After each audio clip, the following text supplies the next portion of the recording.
semuanya, saya Katarina Aprila dari kelas A9 Prodi PGSD semester 4. Di sini saya masuk dalam kelompok 6 dengan tema pembahasan yaitu penggunaan model pembelajaran kooperatif dalam pendidikan IPS.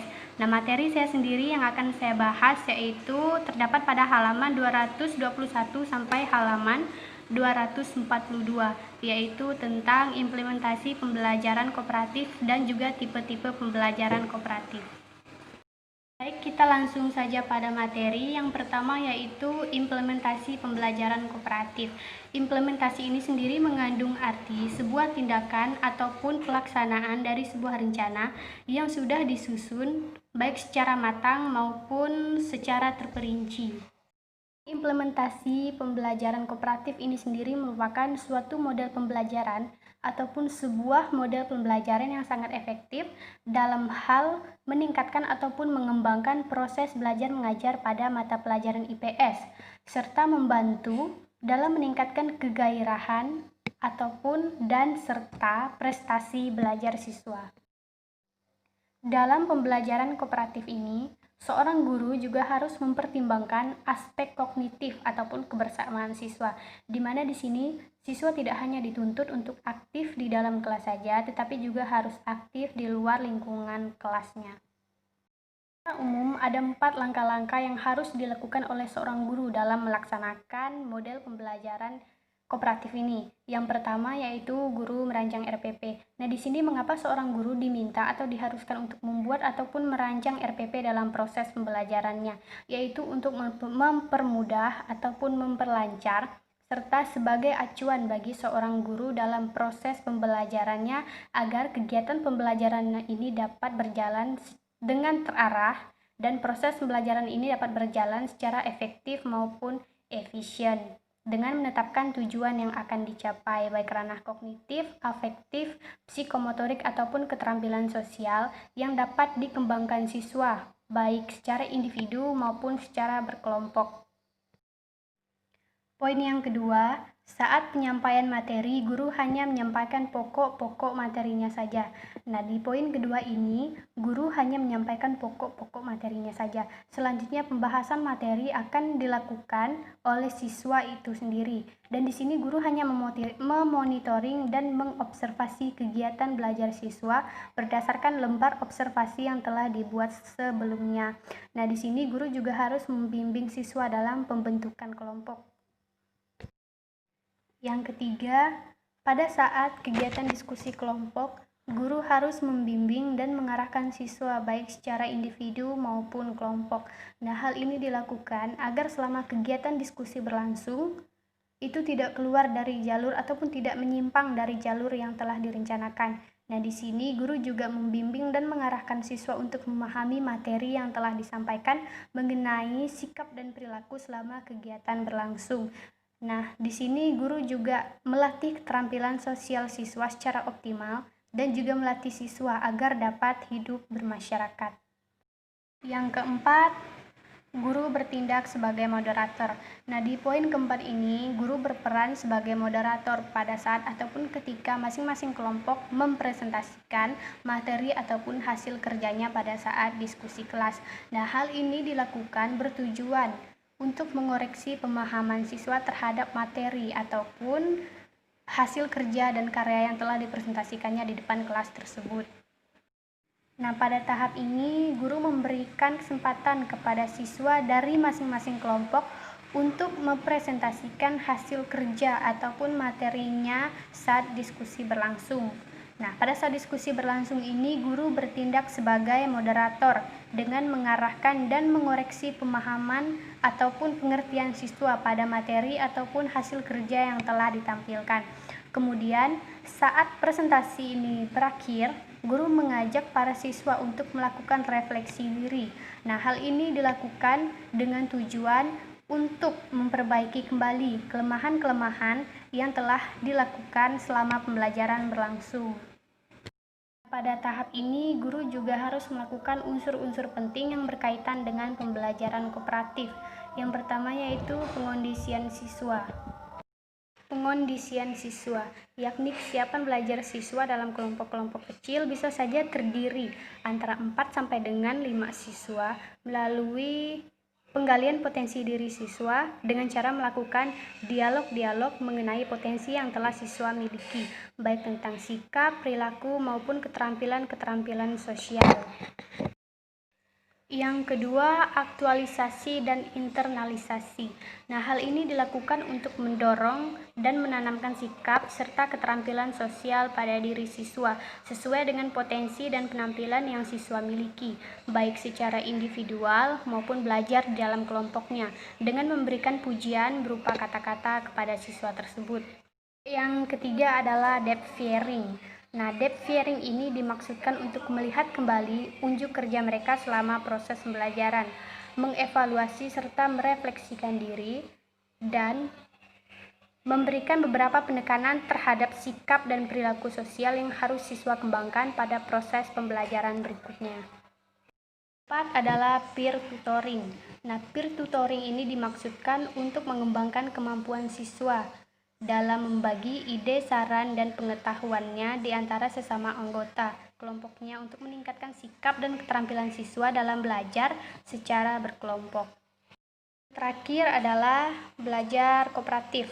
Nah, belajar kooperatif ini memiliki arti yaitu belajar secara bersama-sama dengan suasana yang terbuka dan dengan suasana yang demokratis. Selanjutnya, teknik pembelajaran kooperatif yang dapat digunakan dalam pembelajaran menurut Lee. Yang pertama adalah teknik mencari pasangan. Nah, teknik mencari pasangan ini dikembangkan oleh Lomakaran pada tahun 1994. Nah, keunggulan dari teknik mencari pasangan ini adalah mencari pasangan sambil belajar mengenai suatu konsep ataupun suatu topik dengan suasana yang sangat menyenangkan. Nah, teknik mencari pasangan ini dapat digunakan dalam semua mata pelajaran dan dapat digunakan dalam semua tingkatan usia. Yang kedua, bertukar pasangan.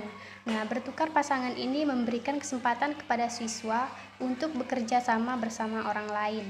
Nah, di sini pasangan bisa ditunjuk oleh guru atau berdasarkan teknik mencari pasangan. Adalah berpikir berpasangan berempat, think pair share. Nah, berpikir berpasangan berempat ini dikembangkan oleh Frank Liran, think pair share, dan dikembangkan oleh Spencer Kagan, think pair square. Nah, berpikir berpasangan berempat ini memiliki keunggulan yaitu optimalisasi partisipasi siswa, di mana di sini memberikan kesempatan 8 kali lebih banyak kepada setiap orang untuk dikenali dan menunjukkan partisipasi kepada orang lain. Keempat adalah berkirim salam dan soal. Nah, pada teknik ini akan memberikan kesempatan kepada siswa untuk melatih pengetahuan dan keterampilan mereka. Nah, di sini siswa akan membuat pertanyaan sendiri sehingga akan mendorong siswa untuk belajar dan menjawab pertanyaan dari teman sekelasnya. Yang kelima adalah kepala bernomor atau number hits.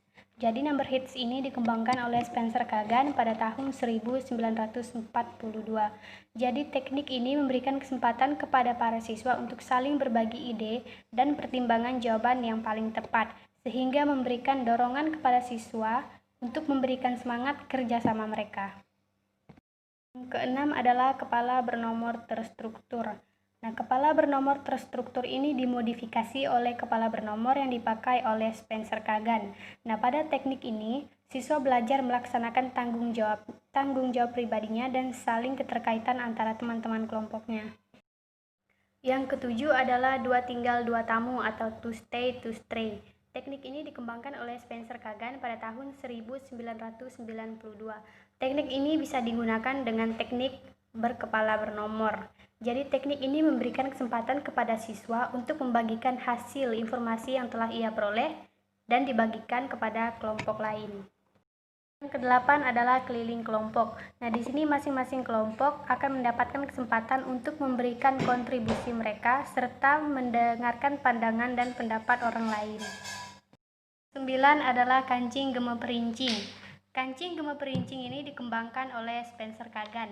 Kancing gema perincing ini sama halnya dengan keliling kelompok. Jadi teknik ini memberikan kesempatan kepada kelompok untuk memberikan kontribusi mereka serta mendengarkan pendapat dan pemikiran orang lain. 10 adalah keliling kelas. Nah, teknik ini memberikan kesempatan kepada siswa untuk memamerkan hasil kerja mereka dan melihat hasil kerja orang lain. Yang ke-11, lingkaran kecil, lingkaran besar atau inside-outside circle. Nah, teknik ini dikembangkan oleh Spencer Kagan agar para siswa dapat berbagi informasi pada saat yang bersamaan. Yang ke-12 adalah tari tambu. Jadi teknik ini adalah modifikasi dari lingkaran kecil lingkaran besar karena keterbatasan ruangan kelas. Yang ke-13 adalah jigsaw. Jigsaw ini dikembangkan oleh Aronson dan kawan-kawan. Nah, di sini guru harus memperhatikan skemata dan latar belakang pengalaman siswa. Di sini guru juga harus membantu siswa untuk mengaktifkan skemata ini agar bahan pelajaran menjadi lebih bermakna. Nah, di sini siswa juga bekerja sama, bergotong royong, serta mempunyai banyak kesempatan untuk mengembangkan dan mengolah informasi dan meningkatkan keterampilan komunikasi mereka. Ke-14 adalah bercerita berpasangan. Jadi pengembangan teknik ini merupakan pendekatan siswa, pengajar maupun bahan pengajar. Jadi teknik ini sama dengan jigsaw di mana guru memperhatikan skemata ataupun latar belakang pengalaman siswa dan di sini guru juga membantu siswa untuk mengaktifkan skemata ini agar bahan pengajaran ini dapat lebih bermakna. Nah, di sini semua siswa juga dapat bekerja sama, bergotong royong, serta mempunyai banyak kesempatan untuk mengolah informasi dan meningkatkan keterampilan komunikasi mereka. Selanjutnya adalah tipe-tipe pembelajaran kooperatif. Nah, di sini ada beberapa tipe-tipe pembelajaran kooperatif yang biasa digunakan di dalam kelas. Yang pertama adalah pembelajaran kooperatif tipe Numbering Head Together atau NHT. Nah, di sini ada beberapa pandangan para ahli tentang pembelajaran kooperatif tipe Numbering Head Together atau NHT. Pertama adalah menurut Suhermi. Jadi menurut Suhermi, pembelajaran kooperatif tipe Numbering Head Together atau NHT ini dikembangkan untuk melibatkan lebih banyak siswa dalam menelaah materi yang tercakup dalam suatu pelajaran dan mengecek pemahaman mereka terhadap isi pelajaran tersebut. Yang kedua adalah menurut Kagan. Jadi menurut Kagan, pembelajaran kooperatif tipe Numbering Head Together atau NHT ini merupakan tipe pembelajaran kooperatif yang struktur sederhana dan terdiri atas 4 tahap yang digunakan untuk mereview dan memberikan informasi dasar yang berfungsi untuk mengatur interaksi siswa. Yang ketiga adalah menurut Lee. Jadi menurut Lee, pembelajaran kooperatif tipe Numbering Head Together atau NHT ini merupakan pembelajaran yang menekankan struktur khusus yang merancang untuk mempengaruhi pola-pola interaksi siswa dengan tujuan penguasaan akademik. Nah, tipe ini dikembangkan oleh Kagan dalam Ibrahim tahun 2000. NHT ini mempunyai tujuan. Tujuannya itu dilakukan model pembelajaran NHT adalah agar pemahaman. NHT ini mempunyai tujuan. Tujuan dilakukan model pembelajaran NHT adalah agar pemahaman siswa bercerita melalui model NHT yang telah diberikan dalam bentuk tugas berkelompok, agar siswa saling menambah kekurangan pembedaharan kata dalam merangkai kembali cerita yang dipelajarinya. Karena ada kerjasama itulah diharapkan siswa tidak mengalami kesulitan dalam menceritakan kembali cerita yang dipelajarinya. Jadi di sini tujuan dari NHT adalah dengan adanya model pembelajaran kooperatif tipe NHT ini diharapkan siswa dapat dengan mudah ataupun tidak mengalami kendala pada saat mengulas kembali ataupun menceritakan kembali apa yang telah dipelajarinya. Jadi kesimpulan dari NHT ini menurut para ahli adalah suatu model pembelajaran berkelompok yang setiap anggota kelompoknya bertanggung jawab atas tugas kelompoknya, sehingga tidak ada pemisahan antara siswa yang satu dengan siswa yang lainnya dalam satu kelompok untuk saling memberi dan menerima. Ini adalah langkah-langkah pelaksanaan pembelajaran kooperatif tipe NHT menurut Ibrahim. Yang pertama adalah persiapan. Nah, di sini guru mempersiapkan SP ataupun skenario pembelajaran dan juga mempersiapkan LKS ataupun lembar kerja siswa sesuai dengan model pembelajaran kooperatif NHT. Yang kedua adalah pembentukan kelompok. Nah, di sini guru membentuk kelompok sesuai dengan model pembelajaran kooperatif tipe NHT. Nah, di sini guru dapat membagi kelompok yang beranggotakan antara 3 sampai dengan 5 orang yang diberikan nomor dan juga nama kelompok yang berbeda. Nah, di sini Kelompok yang dibentuk itu merupakan kelompok yang anggotanya itu bergabung ataupun anggota gabungan ataupun bervariasi. Jadi baik jenis kelamin, ras, agama maupun suku. Yang ketiga adalah tiap kelompok harus memiliki buku paket ataupun buku panduan. Jadi di sini setiap kelompok itu diharuskan untuk memiliki buku paket ataupun buku panduan. Hal ini untuk memudahkan siswa untuk menyelesaikan ataupun menuntaskan LKS dan juga memecahkan masalah yang telah guru berikan. Diskusi masalah. Jadi di sini guru membagikan buku LKS kepada setiap siswa. Nah, dalam kerja kelompok di sini siswa menggambarkan dan meyakinkan bahwa setiap orang itu dapat menyelesaikan masalah ataupun menjawab pertanyaan yang ada di dalam LKS ataupun menjawab pertanyaan dari gurunya. Nah, di sini pertanyaan yang diberikan dapat bersifat spesifik sampai yang bersifat umum. Yang kelima, memanggil nomor anggota atau pemberian jawaban. Nah, di sini guru akan menyebutkan satu nomor dari siswa. Kemudian siswa yang memiliki nomor yang sama akan mengangkat tangannya, kemudian akan memberikan jawaban di depan kelas. Keenam adalah memberi kesimpulan. Nah, di sini guru dan siswa akan menyimpulkan jawaban akhir dari pertanyaan yang berhubungan dengan materi yang telah disajikan. Selanjutnya adalah langkah-langkah pelaksanaan pembelajaran kooperatif tipe NHT menurut Kagan. Yang pertama adalah penomoran atau numbering. Jadi di sini guru akan membagi kelompok yang beranggotakan 3 sampai dengan 5 orang dengan nomor yang berbeda. Kemudian guru akan menginformasikan materi ataupun mengaitkan materi yang dibahas saat kelas berlangsung dengan materi yang sebelumnya. Kedua adalah pengajuan pertanyaan. Nah, di sini guru akan menyampaikan materi secara sederhana terlebih dahulu. Kemudian guru akan mengajukan pertanyaan kepada siswa. Pertanyaan tersebut dapat bervariasi, baik bersifat spesifik hingga bersifat umum. Yang ketiga adalah berpikir bersama. Di sini siswa akan memikirkan pertanyaan yang telah diajukan oleh gurunya. Kemudian secara bersama siswa akan menggambarkan dan meyakinkan bahwa setiap orang dapat menjawab pertanyaan tersebut. Yang keempat adalah pemberian jawaban. Di sini guru akan memanggil satu nomor dari satu kelompok secara acak. Kemudian siswa yang memiliki nomor yang sama akan mengangkat tangan. Siswa akan menyiapkan jawaban di depan kelas dan akan ditanggapi oleh kelompok lain. Apabila jawaban tersebut betul, maka siswa akan diberi kesempatan untuk mencatat. Tetapi apabila jawaban itu masih salah, maka guru akan mengarahkan. Selanjutnya, guru akan memberikan pujian kepada siswa ataupun kelompok yang menjawab dengan tepat. Kelima adalah penutup. Di sini guru akan mengajak siswa untuk melakukan refleksi diri. Kemudian guru akan mengajak siswa untuk menyimpulkan materi yang telah dibahas. Kemudian guru akan memberikan tugas yang akan diselesaikan di rumah dan akan memberikan kuis kepada siswa. Adalah pembelajaran kooperatif tipe Teams Games Turnamen atau TGT. Nah, tipe TGT ini adalah salah satu tipe pembelajaran kooperatif yang menempatkan siswa dalam kelompok-kelompok belajar yang beranggotakan antara 5 sampai dengan 6 orang yang memiliki kemampuan, jenis kelamin, ras, dan agama yang berbeda-beda. Selanjutnya adalah langkah-langkah pembelajaran kooperatif tipe TGT.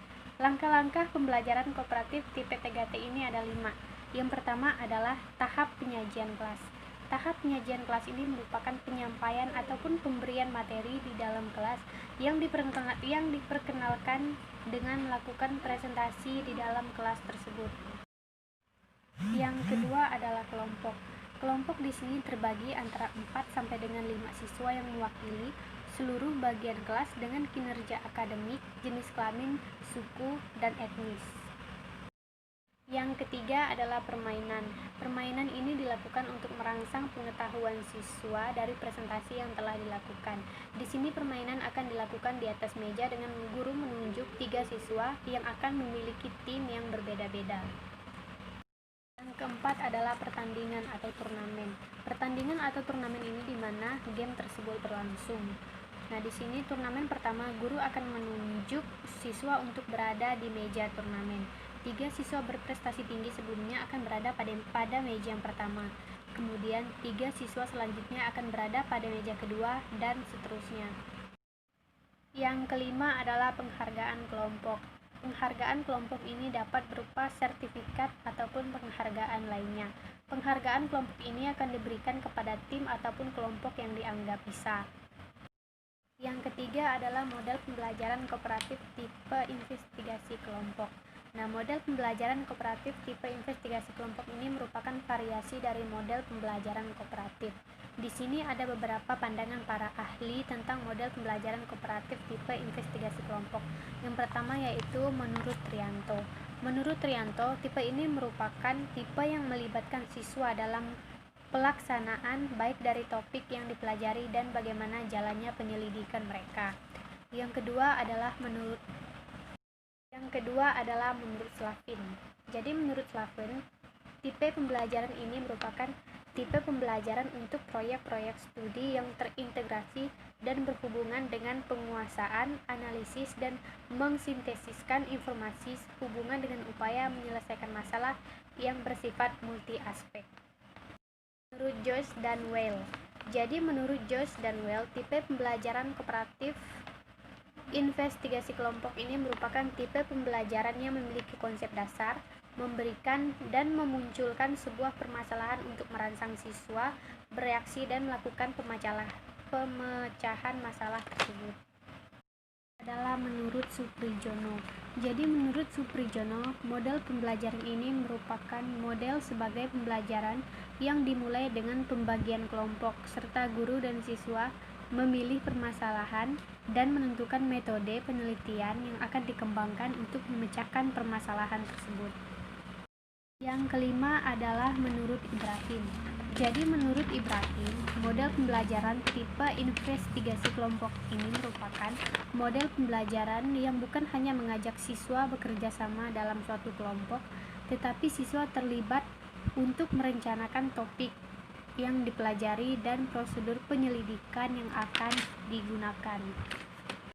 Jadi kesimpulan dari model pembelajaran kooperatif tipe investigasi kelompok menurut para ahli, tipe investigasi kelompok ini merupakan tipe pembelajaran yang dilakukan secara bersama-sama, secara berkelompok dengan terstruktur, di mana siswa ikut berperan dan berpartisipasi dalam pembelajaran yang dilaksanakan guna untuk memecahkan masalah.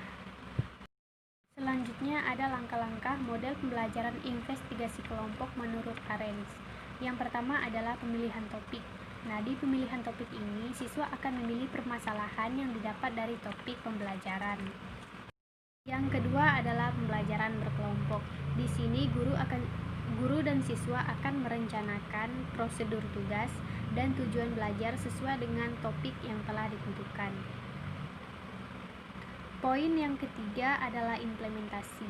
Pada poin implementasi ini, siswa akan melaksanakan prosedur yang telah dibuat. Yang keempat adalah analisis dan sintesis. Pada poin keempat ini, siswa akan menganalisis dan mengevaluasi informasi yang telah diperoleh. Yang kelima adalah presentasi produk akhir. Nah, pada poin kelima ini, setiap kelompok akan mempresentasikan produk-produk yang telah dibahasnya. Yang keenam adalah evaluasi. Nah, pada tahap evaluasi ini, guru dan siswa akan mengevaluasi kontribusi masing-masing kelompok ke hasil pembahasan secara keseluruhan.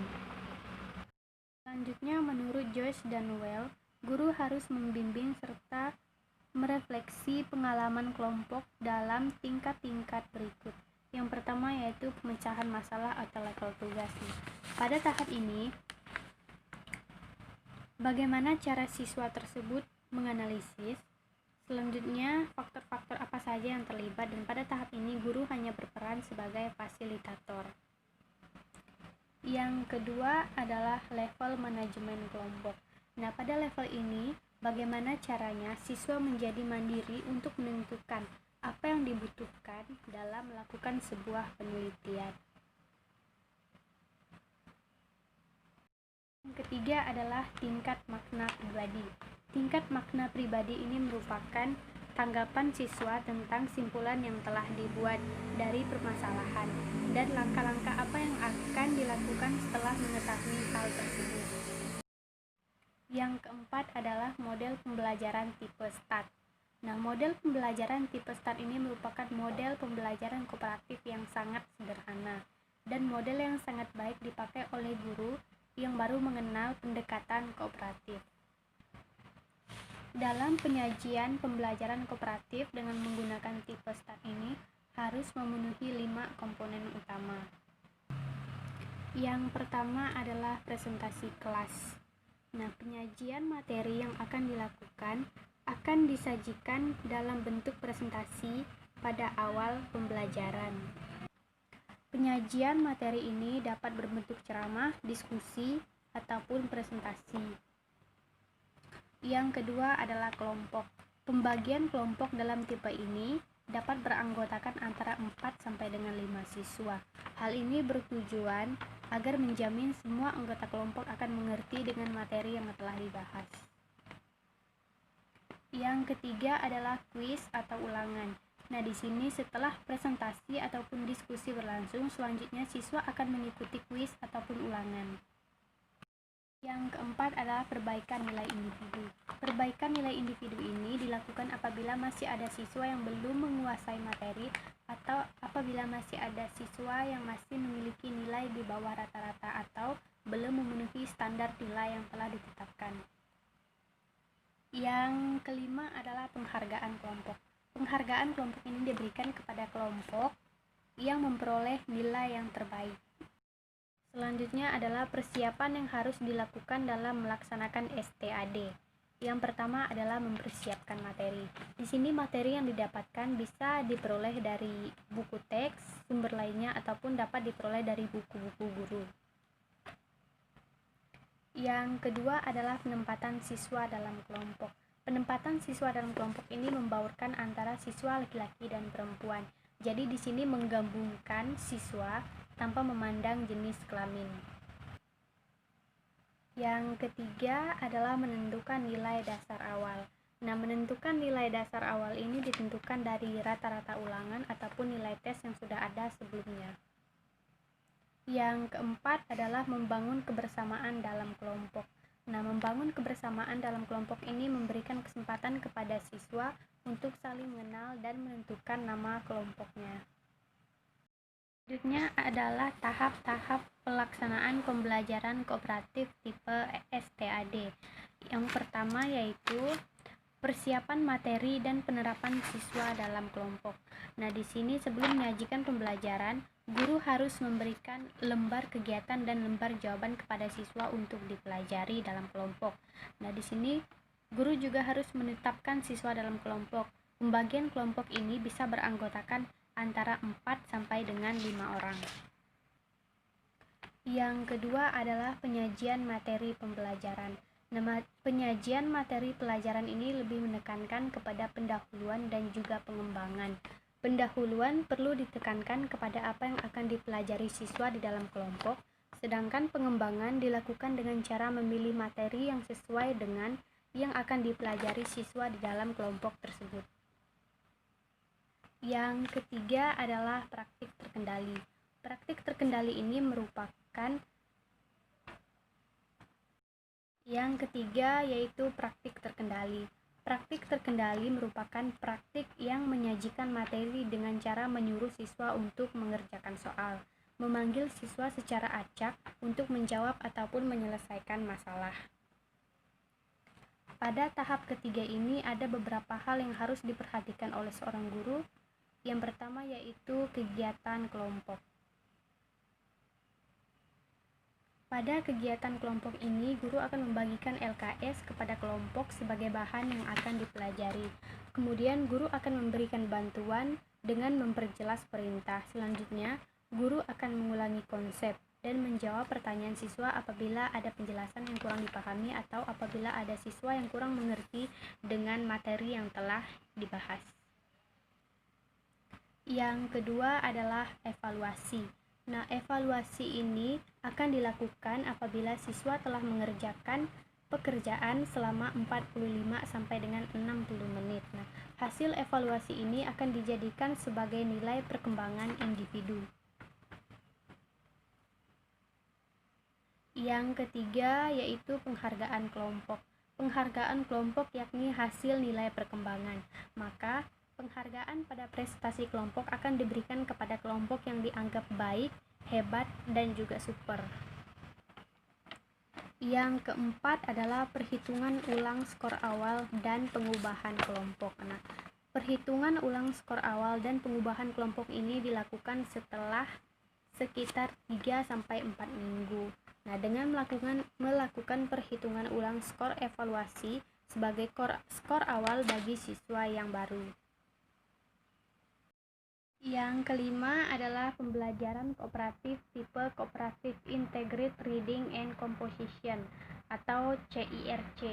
Nah, model ini cocok digunakan dalam pembelajaran membaca dan menulis di sekolah dasar dan menengah karena dua kemampuan ini merupakan kemampuan yang paling penting dalam kurikulum sekolah dasar dan menengah. Sehingga model pembelajaran ini sangat cocok digunakan dalam mata pelajaran bahasa